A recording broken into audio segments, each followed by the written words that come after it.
जब भी हम उत्तर प्रदेश के बलिया जिले का नाम सुनते हैं तो जहन में सबसे पहले बागी बलिया और आजादी की वो पहली चिंगारी याद आती है। लेकिन आज बलिया एक और खास वजह से पूरे देश में चर्चा का विषय बना हुआ है। इस बार मामला प्रशासनिक तो है ही, पर उससे कहीं ज्यादा जज्बाती भी है।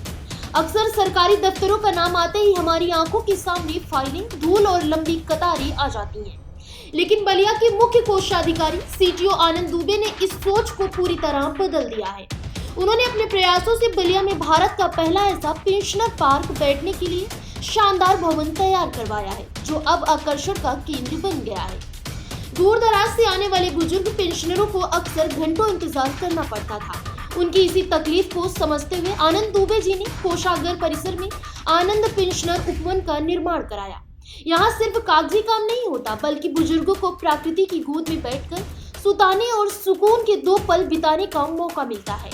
यहाँ की हर व्यवस्था को इस तरह से तैयार किया गया है कि किसी भी बुजुर्ग को कोई असुविधा ना हो। आनंद दुबे की चर्चा सिर्फ उनकी बेहतरी कार्यशैली के लिए नहीं होती, बल्कि पेड़ों के प्रति उनके गहरे प्रेम के लिए भी होती है। उनके लिए पेड़ पौधे सिर्फ सजावट की वस्तु नहीं, बल्कि उनके परिवार का हिस्सा है। ताज्जुब की बात यह है कि प्रकृति के प्रति यह संवेदनशीलता केवल आनंद तक सीमित नहीं है, बल्कि उनका पूरा परिवार, उनकी पत्नी अर्चना द्विवेदी, छोटा बेटा विराट, अविराज द्विवेदी भी इसी मुहिम में कंधे से कंधा मिलाकर चलते हैं। कहते हैं कि इंसान और प्रकृति का रिश्ता तब सबसे गहरा होता है जब आप पेड़ों के दर्द को भी महसूस करने लगे। आनंद दुबे का परिवार ठीक वैसा ही है। अगर किसी पेड़ को नुकसान पहुंचता है तो इस परिवार को कहीं न कहीं पीड़ा होती है, जो किसी अपने करीबी के दुख में होती है।